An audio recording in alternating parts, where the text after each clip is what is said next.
There was a rule in our house that never needed repeating.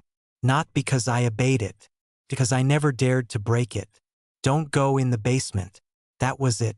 No long lecture. No dramatic warnings. Just a quiet, firm boundary that wrapped itself around my childhood like invisible tape across a doorway. Other kids had curfews. I had a door. It sat at the end of the hallway, past the kitchen, beside the linen closet. Same beige paint as the walls. Same scuffed trim. If you didn't know better, you'd think it led to a broom cupboard or fuse box. But it didn't. It led down. And whatever was down there was the one thing in our house my parents agreed on without discussion. Locked. Always. I grew up in a small 2-story house on the edge of town. Not the creepy kind. No pilins chatters. No sagging porch. Just ordinary. The kind of place you'd drive past without ever noticing. My parents were ordinary too. Mom worked part-time at a dental clinic. Dad fixed HVAC systems. We ate dinner at the table most nights. We watched the same shows. We went to the same lake every summer. Normal. Except for the basement. When I was little, I asked once, "Why can't I play down there?" My mom didn't smile. "Because it's not safe." "What's down there?" "Old stuff. Tools. Mold. You could get sick." My dad added, "Floors uneven. Nails sticking out. You'll fall." I accepted it. Until I noticed something. They never went down there either. The door had a deadbolt. Not a simple latch. A deadbolt. Installed when I was 6. I remember because the drilling sound scared me. I thought someone was breaking into the house. Instead, I watched my dad kneel in the hallway, tongue pressed to his lip in concentration, metal shavings on the floor. When he finished, he tested the lock 3 times. Click, tug, click, tug. Then he stood up and said, almost to himself, "Okay, that's better." Better for what? As I got older, the rules stopped feeling like safety and started feeling like secrecy. Friends weren't allowed over much. When they did come inside, my mom hovered like a security guard. If someone walked toward the hallway, she'd redirect them instantly. Bathrooms this way. Kitchens over here. Let's stay upstairs. Once, in 7th grade, my friend Tyler wandered too far while looking for the bathroom. He reached the basement door before my mom noticed. I'll never forget the sound she made. Not a yell. A gasp. Sharp. Panicked. Like he'd stepped toward the edge of a cliff. She grabbed his shoulder so fast he dropped his phone. "Not that way," she said, voice tight. "Bathrooms upstairs." Tyler laughed it off. I didn't. That was the first time I realized the basement didn't just scare me. Terrified her. At night, I sometimes heard sounds. Soft ones. A faint thud. A slow creak. Once, what sounded like something gently bumping the wall. I told myself it was pipes. The furnace. The house settling. But here's the thing. We didn't have a furnace down there. And our pipes didn't knock. I know because my dad was the kind of man who fixed noises immediately. Except those. When I was 13, the power went out during a storm. The house went black. Wind howled. Branches scraped the siding. I came downstairs with a flashlight, heart pounding in that dramatic, movie scene way kids get during thunderstorms. My parents were already in the hallway, standing in front of the basement door. Not talking, just standing there, like guards. When my flashlight beam hit them, my mom turned too fast. "Go back upstairs," she said. "It's just the storm," I said. I got scared. Dad forced a smile. "We're just checking something." "What?" "Nothing you need to worry about." The power came back 5 minutes later. They didn't move from that spot until it did. Years passed. I stopped asking. But I never stopped wondering. The basement became the background noise of my life. Always there. Always locked. Always unexplained. Then, when I was 27, my parents died. Car accident. Wet road. Semi-truck. Instant, they said. I remember the word instant because the officer repeated it like it was supposed to comfort me. Instant doesn't make it easier. It just makes it final. Going back to the house alone felt wrong. Like breaking into my own childhood. Everything was exactly where they left it. My mom's reading glasses on the coffee table. My dad's boots by the door. And at the end of the hallway, that door, still locked. Only now, there was no one left to tell me not to open it. I found the key 2 days later. It was on a small metal ring taped to the inside of my dad's toolbox in the garage. No label, just a single brass key. I knew what it was immediately. My hands went cold. I didn't use it right away. I carried it in my pocket for hours. Walked around the house. It makes you brave in reckless ways. By sunset, I was standing in front of the basement door, key in hand, heart pounding like I was about to break a rule that still somehow mattered. "Get a grip," I muttered. I slid the key into the deadbolt, turned smoothly, like it had been waiting. The door opened inward with a slow, wooden sigh. Dust drifted in the beam of hallway light. A narrow staircase descended into darkness. The air that rose up wasn't moldy. It wasn't rotten. Smelled, still, like a room that had been sealed away from time. I flipped the light switch on the wall. Nothing, of course. I turned on my phone flashlight and stepped down. Each step creaked under my weight, loud in the silence. Halfway down, I almost turned back, not because I thought something would jump out, but because I had the sudden, overwhelming feeling that I was about to change how I understood my entire life. And I wasn't sure I was ready, but I kept going. The basement floor came into view. Concrete. Clean. Too clean. Not a storage space. Not a workshop. It looked like a room. There was a rug, a couch, a small wooden table with 2 chairs, a bookshelf. My breath caught. No, y whisperat. This wasn't random junk. This was arranged, carefully, lovingly, like someone had tried to make an underground space feel like a living room. I walked toward the bookshelf first. Children's books, dozens of them, worn spines, dog-eared pages, some with stickers on the covers. None of them were mine. I didn't recognize a single one. I never had books like these. My parents used to say we couldn't afford extras when I was little. So why was there a secret library in the basement? My stomach twisted. On the wall beside the shelf were drawings, taped up, crayon and marker, stick figures, flowers, a sun in the corner. In one picture, there were 4 people holding hands. 2 tall, 2 small. One of the small ones had long brown hair. I had short black hair my whole childhood. I stared at that drawing for a long time, because deep down I already knew. This wasn't my room. This was someone else's. And then I saw the second door. Small, painted pale yellow. A child's door, at the far end of the basement, slightly open. I didn't want to move toward it, but I did, slowly, like approaching a sleeping animal. I pushed it open with one finger, creaked softly.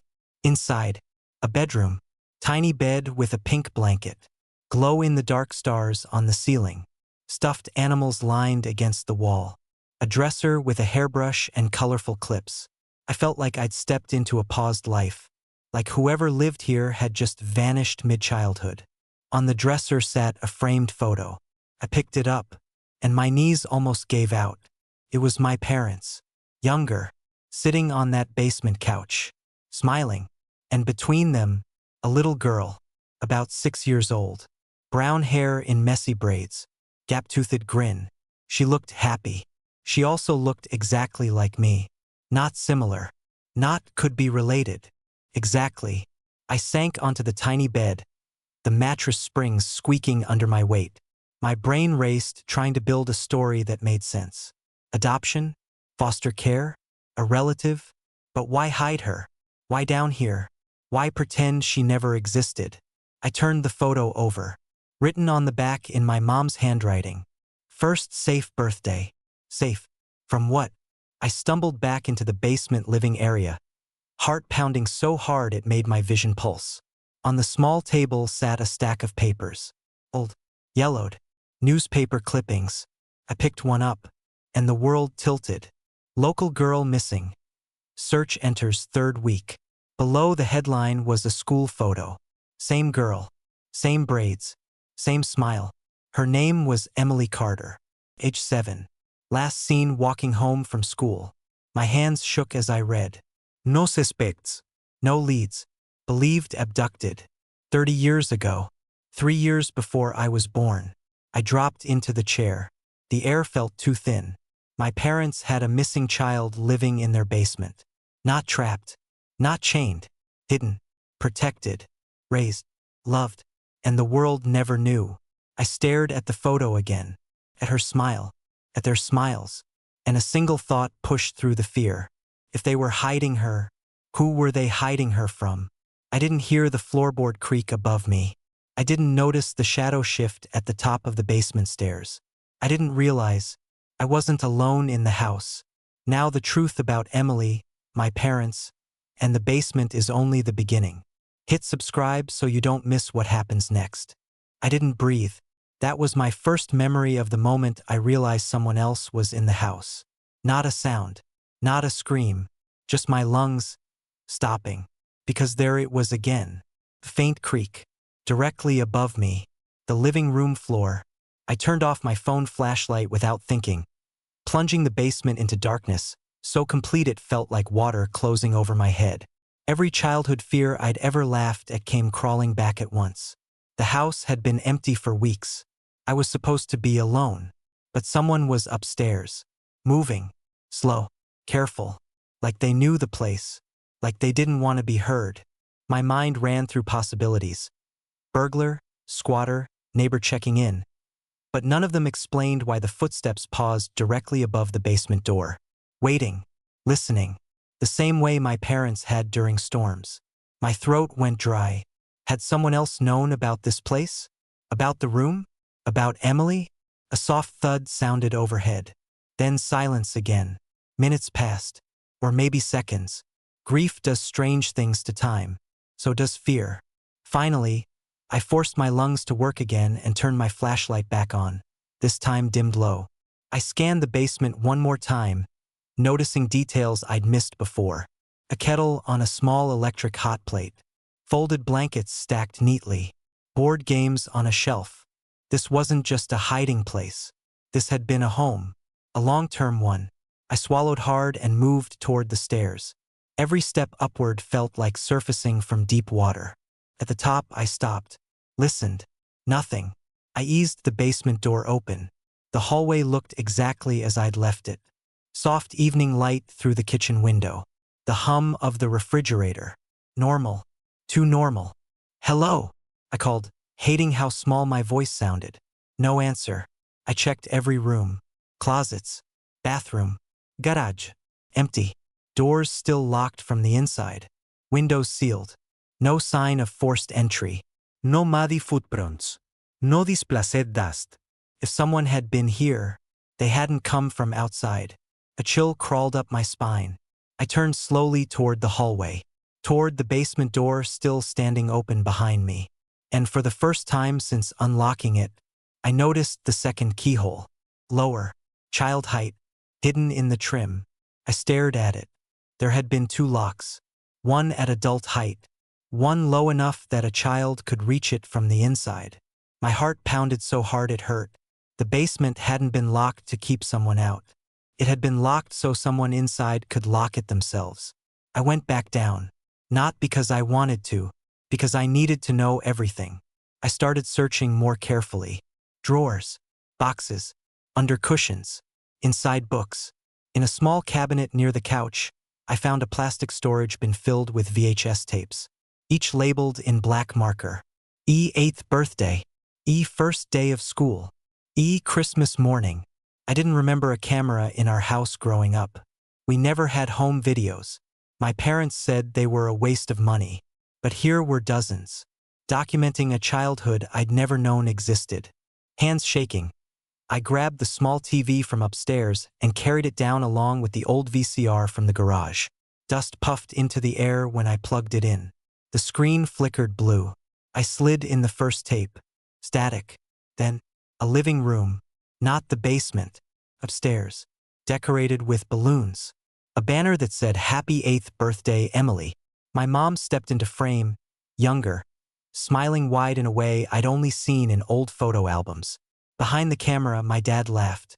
And then, her, Emily, running into the frame. Alive. Real. Laughing. She looked around 8 years old. Same braids, same eyes, same smile. She blew out candles while my parents clapped. I felt like I was watching an alternate universe version of my life. Because in the background, through the living room window, I could see the oak tree we cut down when I was 5. Meaning this wasn't just before me. It overlapped. She had been here after I was born. I ejected the tape with numb fingers. Put in another. First day of school. Emily stood on the front porch with a pink backpack. My mom adjusted her hair. My dad knelt and said, "Remember, if anyone asks, you just moved here. Okay?" Emily nodded like it was normal, like she'd practiced. I froze the frame, rewound, played it again. "Remember, if anyone asks, you just moved here." My parents hadn't just hidden her physically. They'd erased her history, given her a new one. Tape after tape told the same story. Birthdays, movie nights, science fair projects, all upstairs, all visible. Until one tape, no label, just a date. I put it in. The footage was shaky. Nighttime, whispers. My mom was crying. The camera pointed toward the basement stairs. Emily's voice, smaller now, scared. "Do I have to go back down there?" "Yes," my dad said gently. "Just for a while. I don't like it down there alone." "You're not alone," my mom said through tears. "We're right upstairs." Emily sniffled. "What if he finds me?" My entire body went cold. My dad's voice, low and firm. "He won't. We made sure he can't." The tape cut to static. I sat frozen in the dim basement light, heart hammering so loud it drowned out every other thought. Not vague danger. Not someone. A specific person. Someone they believed would come looking. I didn't sleep that night. I stayed on the basement couch until sunrise, surrounded by the remains of a hidden childhood. At 6:12 a.m., my phone rang. Unknown number. I almost didn't answer, but something in my gut told me to pick up. "Hello." Silence for a moment. Then a woman's voice. Soft. Older. Trembling. "You opened the door, didn't you?" Every muscle in my body locked. "Who is this?" A shaky breath on the other end. "My name is Laura Carter," she said. The last name hit like a punch. Carter. Emily Carter. "I've been waiting 30 years for that door to open."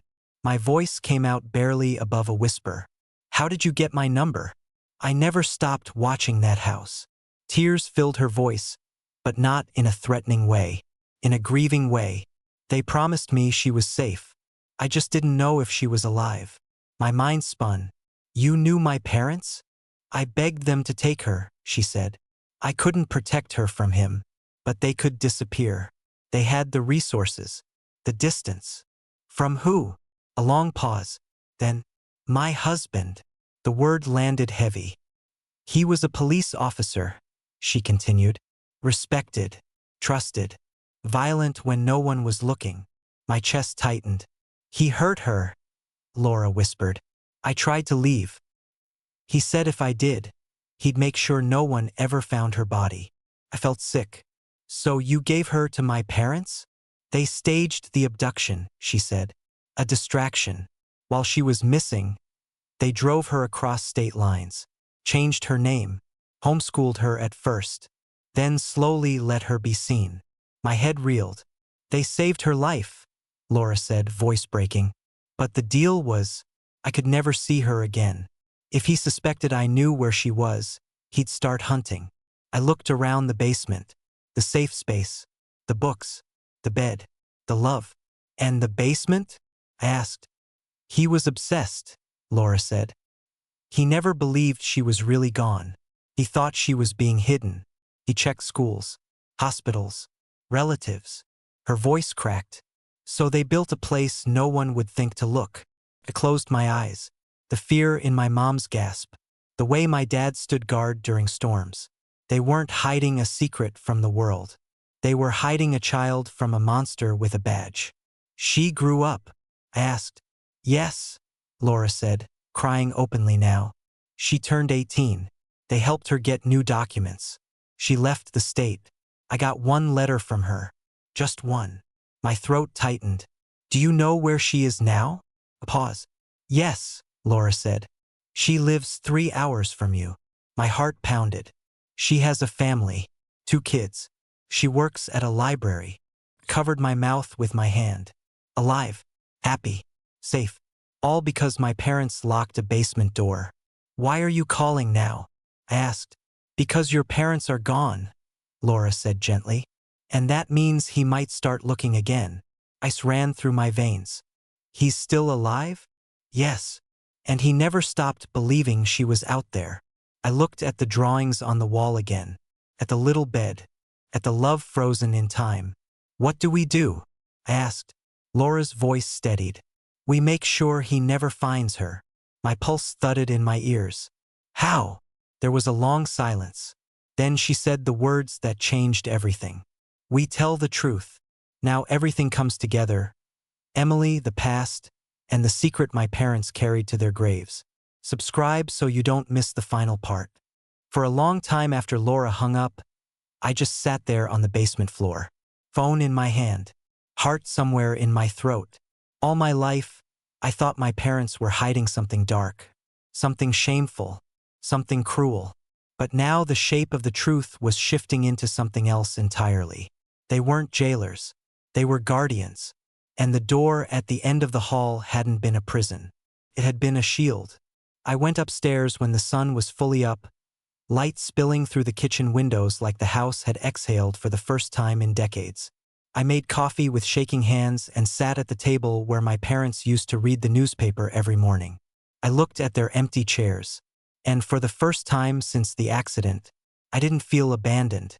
I felt like I'd finally been trusted. Because the moment I opened that basement door, their job had passed to me. Laura texted me an address that afternoon. Just a town name and a street. No explanation. No pressure. Just, when you're ready. I stared at the message for a long time. Then I went back downstairs one more time. I stood in the small bedroom, ran my fingers over the glow-in-the-dark stars, touched the edge of the tiny dresser. This was love, I whispered. Not loud, not performative, just true. Whatever fear my parents lived with, they chose it, every day, so a little girl could grow up. I took one thing with me when I left the house. The framed photo from the dresser. My parents. And Emily, smiling on that basement couch. Proof of a life the world never saw. The drive took 3 hours. My thoughts the whole way were a storm of emotions that didn't fit together. Grief, relief, anger at the man who caused all this, pride in the 2 people who raised me, and something else, something unexpected, a strange sense of inheritance. Like I hadn't just discovered a secret, I'd stepped into a legacy. The house Laura sent me to was small, white siding, blue shutters, wind chimes on the porch, normal, peaceful, a place you'd never associate with a 30-year-old missing child case. I sat in my car for 5 full minutes before getting out. My hand shook when I knocked. Footsteps approached. The door opened, and there she was. Older, of course. Lines around her eyes. Hair shorter, but the same eyes. The same smile shape. She looked at me for a long moment. Then she said softly, "You must be their son." I nodded. I'm Emily. Her voice cracked on her own name, like it still felt borrowed. We sat at her kitchen table. Sunlight through lace curtains. 2 mugs of untouched tea between us. I always wondered if they'd tell you, she said. They didn't, I replied. I found the basement. She closed her eyes. They kept it ready for years after I left, she said. Just in case. In case of what? In case he found me and I had to disappear again. The weight of that kind of fear settled heavy in the room. I owe them everything, she whispered. So do I said. She told me about her life after 18. New name, new state, college. A husband who knew everything and never once treated her like she was broken. 2 kids who thought their mom was just a little overprotective. I checked the locks 3 times every night, she admitted with a sad smile. I thought of my dad testing that deadbolt. Click, tug, click, tug. Love sometimes looks like paranoia. Sometimes it sounds like rules. Sometimes it's a locked door at the end of the hall. What happens now? I asked. Emily looked out the window at her backyard, where a little boy was trying to climb a tree. We live, she said. That's it. She nodded. That's what they fought for. Not revenge. Not exposure. Not headlines. Just life. Ordinary. Safe. Free. Laura joined us later that evening.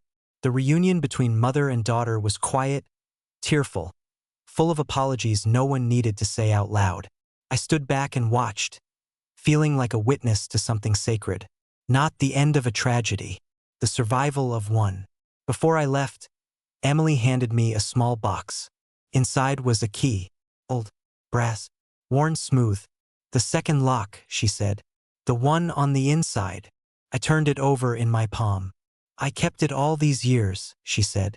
As a reminder. Of what? That I was never trapped, she said. I was protected. I went home that night to an empty house that didn't feel empty anymore. I walked down the hallway, past the kitchen, to the basement door. I didn't close it. I removed the deadbolt entirely the next morning. Not because the past didn't matter, but because the danger was gone. And doors that once protected don't need to stay locked forever. Sometimes I sit at the top of the basement stairs now. Light on. Door open. And I think about the story I almost believed. The one where my parents were hiding something terrible. The one where that room meant darkness. But the truth was brighter than I ever imagined. They didn't build a prison. They built a hiding place between a monster and a child. They carried that fear so she wouldn't have to. And in the process, they raised me with the same quiet, stubborn love. I just never knew the shape of it until now. If the story moved you, stay with me. Because sometimes the scariest doors hide the most human reasons. And sometimes love looks like secrets until you understand why they were kept. Subscribe if you want more real stories where the truth changes everything.